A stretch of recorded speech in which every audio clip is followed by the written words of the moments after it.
예, 우리 할렐루야 샬롬하고 인사합니다. 할렐루야 샬롬 샬롬 샬롬 샬롬 샬롬. 하나님 사랑합니다. 여러분 주 안에서 사랑합니다. 예, 오늘 12장 말씀 우리 함께 나눕니다. 10장 10절에서부터 20절까지 내용이죠. 아브라함이 아주 믿음의 조상이었는데 이렇게 생명을 살기 위해서 아내를 바로 왕에게 그냥 누이라고 속이는 그런 사건의 이야기. 아브라함 went down to Egypt to live there. 여기 살기 위해서 그리 내려갑니다. 아브라함 믿음으로 힘들게 도착한 땅 가나안은 남북으로 길게 뻗어있는 기후와 자연환경이 아주 다양한 그런 땅입니다. 동쪽으로 길게 지중해와 접해 있는 평야가 있고, 또한 중앙과 서쪽으로는 고산지대가 많고, 남쪽에는 광야와 사막이 많은 그런 지역. 하나님이 약속한 축복을 생각하면 현실은 정말 초라하기가 이를 데가 없죠. 이때 아브라함의 마음이 어땠을까? 굉장히 힘들었을 거예요. 기근은 생존 문제죠. 특히나 그 시대, 지금은 뭐 기근이 좀 든다 하더라도 극복할 수 있는 여러 가지 문명의 이익들이 있지만 그 시대에는 정말 그랬을 겁니다. 자칫하면 생명을 잃을 수도 있는 아주 심각한 문제.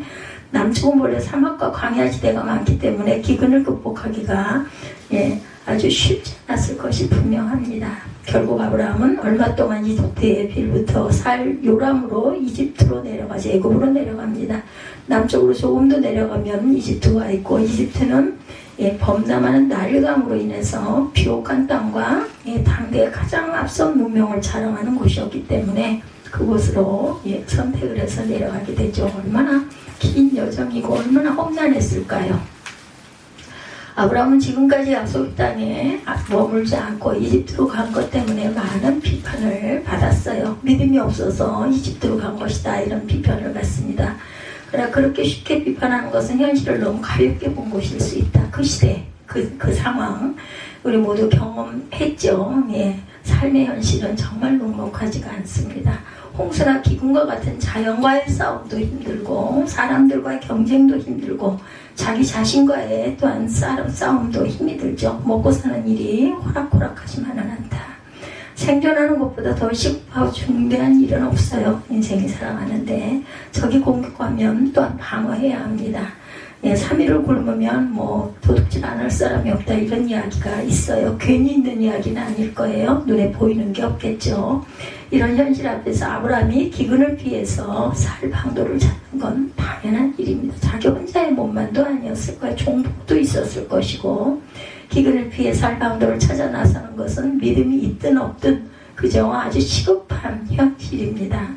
우리라면 어떻게 했을까 생각해보죠. 우리 어미 아브라함과 같은 현실을 만났다면 우리 모두가 하나님의 약속을 믿고 가나안에서 기근을 참고 견뎠겠는가? 죽을 텐데, 죽을 수도 있는데, 그렇죠?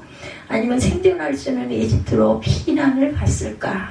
오늘의 현실을 바라보면 누구도 난 딱 그렇게 안 할 거야, 이런 대답하기 힘듭니다. 3일을 내리 굶었다면 하나님을 먹여주실 것이라는 믿음으로 계속 기다리고만 앉아있을 것인가? 아니면 아무도 없는 밤에 빵집에 유리창을 깰 것인가? 그렇죠? 10중 8구에 이집트로 가는 선택을 아마 했을 거예요. 그렇다는 소문이 있기 때문에 따라갔을 것입니다. 나중에 하나님께 혼쭐이나 한이 있어도 빵집에 유리창을 깨겠죠. 바로 이것이 삶의 현실이었다. 우리를 가끔은 올무로 옴짝달싹 못하게 만들 때가 많아요. 생활 가운데도 그렇죠. 모든 사람의 현실 앞에 굉장히 어렵습니다. 현실에 자유로운 사람이 없어요. 현실의 지배력을 벗어날 수 있는 사람도 없고, 세상에 가진 무섭고 강력한 것은 현실처럼 빡하고 현실처럼 무섭고 현실처럼 포악한 것이 없다.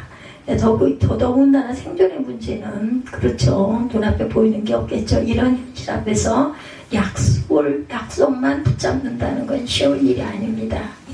설사 그 약속이 하나님의 한 약속이라 할지라도 현실 앞에 무기력해지게 됩니다. 하나님이 아무리 큰 나라를 약속했다 할지라도 눈앞에 보여지는 현실, 그렇죠. 온통 기근뿐인 현실 앞에서 약속은 뒷전으로 밀릴 수밖에 없는 일. 우리가 온정신을 가지고 현실 앞에 서면 약속은 비현실처럼 보일 수도 있죠. 기근이라는 현실 앞에 하나님의 약속은 공허하게 보였겠습니다. 생존이 위협하는 현실에서 큰 나라에 대한 약속이 눈에 들어오겠는가? 한 끼 양식을 걱정해야 하는 현실 앞에 열방이 참여하는 복이 눈에 들어오겠는가? 그렇죠. 이스라엘 백성들이 하나님의 그 기적 같은 도움을 받아서 이집트로 떠날 때를 생각해 봤을 때도 마찬가지입니다. 그들이 하나님의 기적을 힘입어 홍해를 건넜음에도 불구하고 삭막한 광야 앞에 섰을 때 어땠겠나. 그러니 그저 돌을 던지면서 모세에게 그저 대들었을 거예요. 마실 물도 없고 먹을 양식도 없는 광야 앞에서 차라리 그냥 애굽에 있었더라면 하는 소리가 아우성이 빗발쳤겠죠. 우리가 아무리 믿음을 외쳐도 믿음은 현실 앞에 무기력할 때가 너무나 많습니다. 하나님의 기적을 목도했던 자들이 광야의 현실 앞에서 이집트로 돌아가자고 해모했을 만하죠. 이 바람 때문에 이래 재채기 나는 게. 아브라함은 믿음이 없어서 믿음으로 기도하지 않아서 기근을 만난 것일까? 예. 조지 뮬러가 고아원을 운영하면서 필요한 양식을 5만 번이나 공급받았다면 아브라함도 믿음으로 기근 문제를 해결했어야 하는 것은 아니었겠는가? 만일 그러지 못했다면 그건 아브라함의 믿음의 문제가 있기 때문은 아닐까? 우리가 객관적으로는 이런 얘기합니다. 예, 저와 여러분은 어땠을까요? 예, 아브라함이 기근을 만난 것이 믿음이 없어서라고 생각할까? 예, 그렇지 않죠. 어쩌면 하나님의 테스트였을 수도 있겠다라는 생각이 듭니다. 믿음이 있으면 밥 문제도 해결이 되고, 믿음이 있으면 질병 문제도 해결이 되고, 믿음이 있으면 뭐 공부하는 것도 잘 되고, 정치 문제도 풀린다고 생각하는 것은 아주 위험한 생각이죠. 믿음이 있으면 이 모든 것들이 다 해결이 돼야 되는데 그렇지 않을 때가 너무나 많아요. 우리의 눈은 믿음은 눈앞의 현실을 바꾸는 신비한 능력이 아니에요. 예, 특별한 기적 같은 어떤 일이 있는 것은 기적일 뿐입니다. 눈앞의 기근을 해결하는 신통력이 아니죠. 믿음은 밥도 아니고 현실을 바꾸는 능력도 아닙니다. 믿음이 현실 앞에 무기력하고 현실 앞에서 거의 맥을 못 춘다. 물론 믿음이 세상을 이기는 것은 사실인데 그러나 오랜 긴 세월과 긴 시간이 걸리죠. 내가 살아 생전에 이루어지지 않을 수도 있어요. 예, 믿음이 현실 앞에서 이런 것, 믿음이라고 하는 것이 본래 눈앞의 현실과 직결되어 있지 않기 때문에 금 나와라 뚝딱하면 금이 나오고 밥 나와라 뚝딱하면 밥이 나오는 그런 방맹이, 도깨비밥 방맹이가 아니죠. 가끔은 그랬으면 싶을 때가 있어요. 그냥 내 이 불편한 허리 고쳐져라 뚝딱 하면 고쳐지면 얼마나 좋겠습니까? 안 되죠. 믿음의 눈앞의 현실과 무관하다고 할 수는 없지만 기본적으로 하나님과의 약속과 연결되어 있다. 믿음의 뿌리는 궁극적으로 하나님의 약속에 있습니다. 그런데 약속은 현실이 아니에요. 미래죠. 돈으로 말하면 약속은 현찰이 아니고 어음이에요. 특히 하나님의 약속은 언제 현찰이 될 수 없는, 알 수가 없는, 때를 모르는 그런 없는 날짜가 있는데 하나님의 약속은 우리가 그것을 온전하게 알 수가 없습니다. 종말론적 미래가 비로소 현찰이 된다는 것. 오늘 우리 역사와 역사적 현실과 아무 관계가 없다고 할 수는 없어요. 현실 모든 것과 깊이 연결이 되어 있는데 그 뿌리를 우리가 아무리 찾아봐도 정확하게 깨달아 알 수 있는 방법이 없어요. 그래서 지금도 신학이 여러 갈래로 신학자들이 많지 않습니까? 우리가 생각하는 것처럼 눈에 보이는 방식으로 이것이 직결되지는 않는다. 도깨비 방망이처럼 즉각 현실로 드러나질 않아요. 하나님의 약속이 실체로 드러나는 것은 종말론적인 미래다. 그런데 많은 그리스도인들은 이 진실에 주목하지 않습니다. 믿음이 현찰이 아니라 어음이라는 진실을 곱씹어 보지도 않습니다. 그래서 끊임없이 믿음의 증거, 눈에 보이는 증거를 믿으려고 하죠. 눈꽃만한 증거라도 확보하려고 합니다. 믿음의 증거를 확보하지 못하면 불안해하죠. 믿음이 부족해서 그런 것 아닌가 하고 불안해할 때가 많죠. 그래서 더더욱 믿음의 증거에 매달리게 되죠. 왜 이렇게 증거에 매달리는 것일까? 믿음이 좋으면 약속이 곧바로 현실화된다는 잘못된 기대가 있기 때문입니다. 믿음이 강하면 하나님의 약속이 눈앞의 현실이 되고, 믿음이 약하면 하나님의 약속이 공수표가 된다는 잘못된 생각에 우리 마음 안에 박혀있지는 않은지.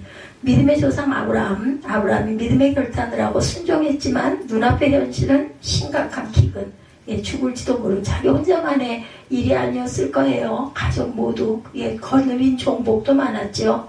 이스라엘 백성들이 하나님의 기적 같은 도움을 받아 이집트를 떠났고 홍해를 건넜지만 그들의 만난 현실은 황막한 광야였죠. 마실 물도 없고 먹을 양식도 없는 광야. 아브라함과 모세가 믿음이 부족해서 그런 현실을 만난 것일까? 아니죠. 대단한 믿음이 있었음에도 불구하고 광야의 현실을 만납니다.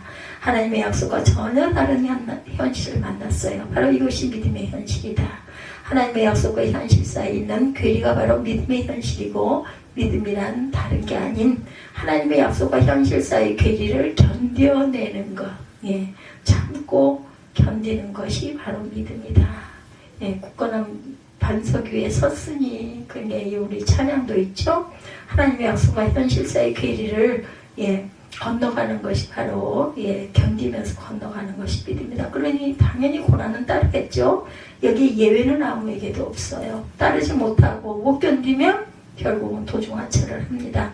아브라함도 약속과 현실 사이의 괴리를 믿음으로 견뎌냈어야 했는데 하나님의 약속이 공허한 것처럼 보이는 현실을 건너갔어야 합니다. 기근을 피해 살 방도를 찾되 약속의 땅을 떠나지 않았어야 했어요. 가나안에 대한 하나님의 약속을 신뢰하고 약속의 땅 안에서 찾았어야 했습니다. 그런데 그렇게 하지 못했죠. 비록 영구히 떠난 것은 아니지만 내 후손에게 이 땅을 주겠다는 하나님의 약속을 좀 더 강하게 붙잡고 씨름하지 못하고 그만 애굽으로 떠납니다. 그런데 애굽으로 가자마자 또 다른 문제가 아브라함을 위협하죠. 아내의 미모가 문제였다. 아마 사라가 굉장히 예뻤던가 봐요.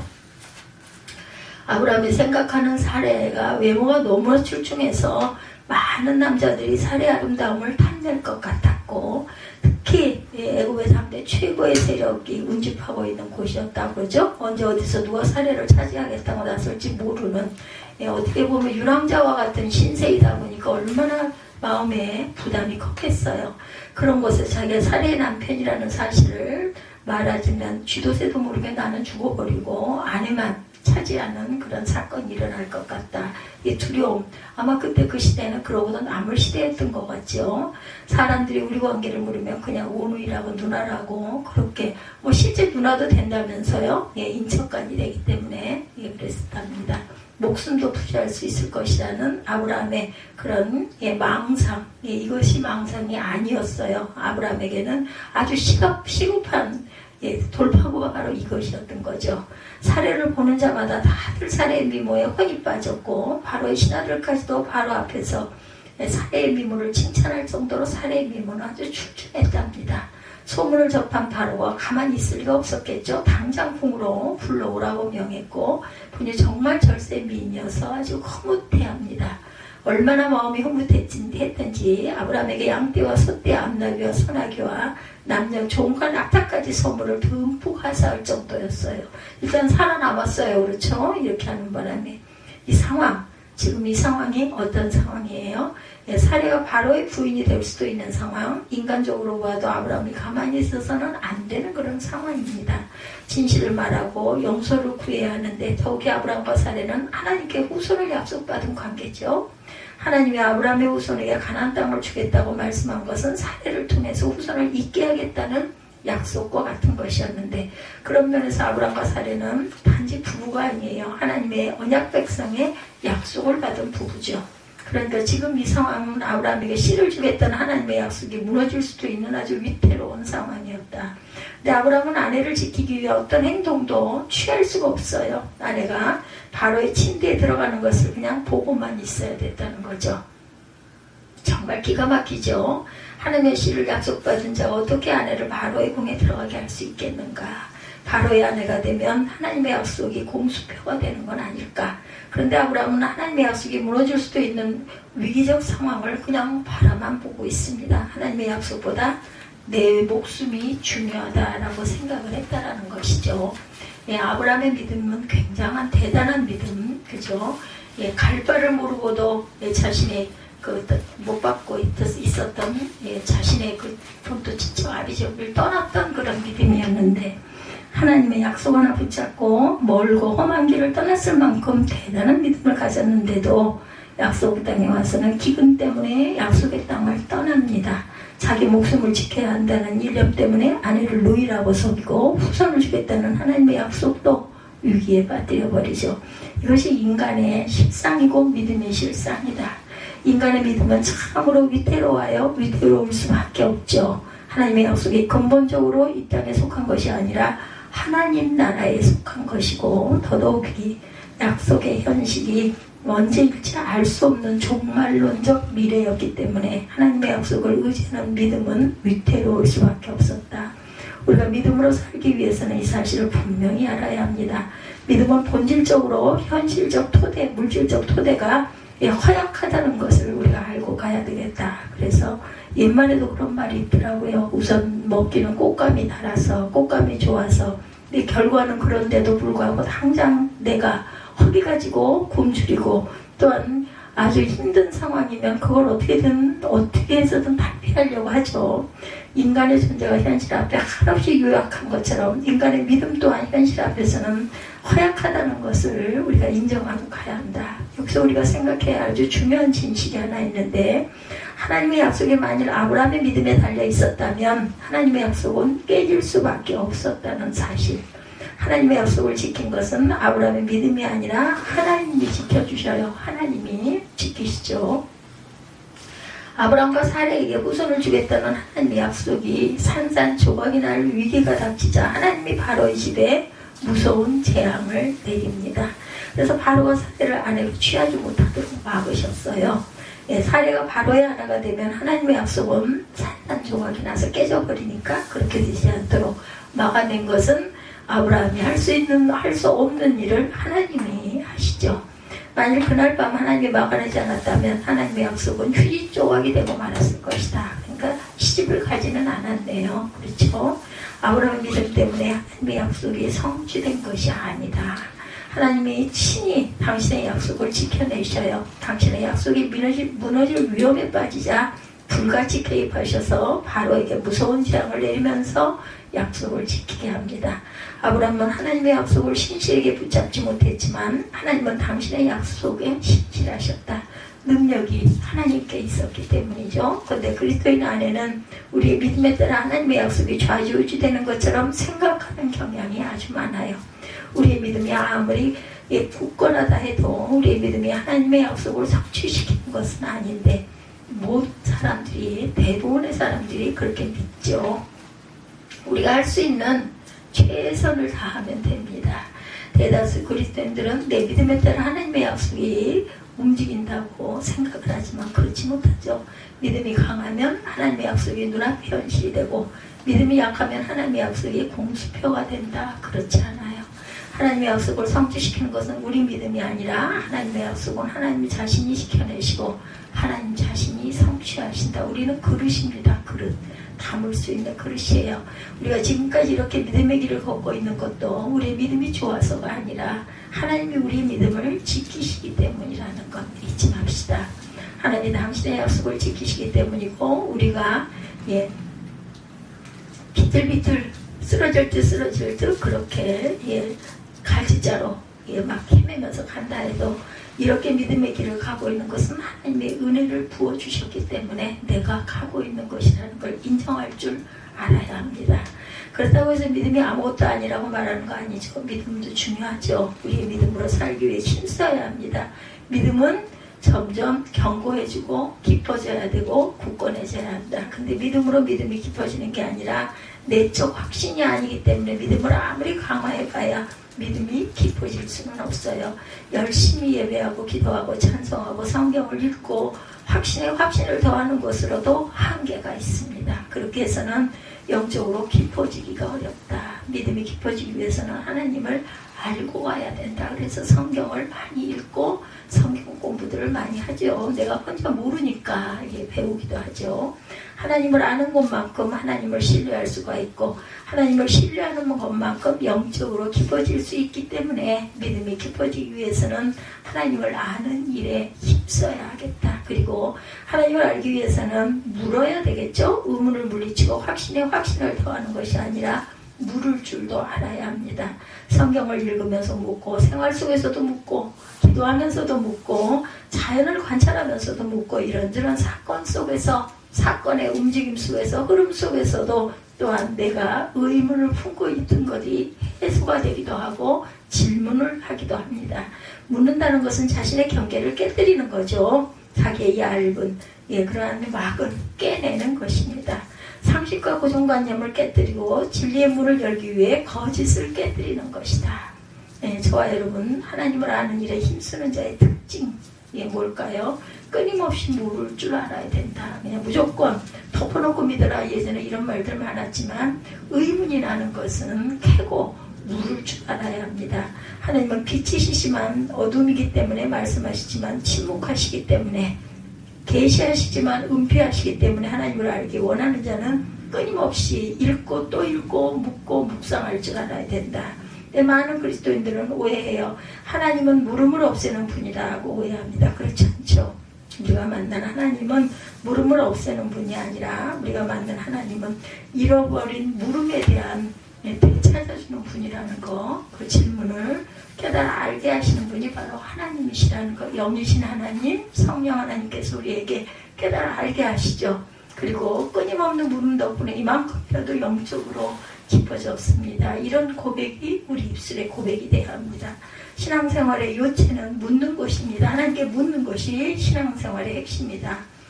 좋으신 하나님, 지혜 하나님께 열심히 물읍시다. 답이 어디 있어요? 성경 안에 있습니다. 그래서 우리가 장절을 자꾸 확인을 하죠. 창세기의 짝은 히브리서에 있다, 로마서에 있다, 우리 신약에도 있다. 그래서 짝을 이룬다 이런 이야기 많이 합니다. 하나님을 가장 많이 활용하는 거 묻는 일이에요. 묻는 일. 그리고 묻는 것만큼 하나님을 알 수 있고 물음의 깊이만큼 하나님과의 관계가 또한 깊어질 수 있다. 한국 그리스도인들이 평생 믿음 생활을 해도 영적으로 깊어지지 않는 것은 묻지 않기 때문이다. 믿습니다만 강조하기 때문입니다. 알아야 돼요. 의문점은 해소해야 돼요. 이런 거 해소하면서 하는 거. 물음으로 해소하고 말씀 속에서 해소하고 들음으로 해소하고 그리고 우리가 항상 하나님께 영적으로 연결되어 있는 연결고리 기도할 줄 알아야 된다. 물음은 마음을 자라게 하고 생각을 자라게 합니다. 영혼을 자라게 합니다. 물음은 삶의 지평을 또한 넓혀줍니다. 물음이 없는 인생은 사는 것이 아니고 물음이 없는 인생은 무덤과 같죠. 죽으면 물어볼 수가 없어요. 그렇죠? 물음이 없는 인생은 영적으로 죽은 인생이다. 진리의 영은 물음의 영이고 물음을 통해 진리로 이끄는 영이라는 것. 그렇기 때문에 진리의 영을 호흡하는 자는 반드시 묻게 되어 있다. 하나님께 물으면서 사는 사람은 영적으로 살아있는 사람이고 그런 사람은 세월과 함께 영적으로 자라가고 깊어진다는 거 잊지 않는 저와 여러분들이 되시기를 주님의 이름으로 축복합니다. 오늘 창세기 12장 10절에서 20절까지 그런 내용으로 아브라함이 에집트로 내려가서 여러 가지 어려움을 만나는 가운데 하나님께서 지켜주신 그 언약 이 부분에 대해서 함께 은혜를 나눴습니다. 우리 결단하시고 기도하시고 주기도문으로 예배를 마치도록 합니다.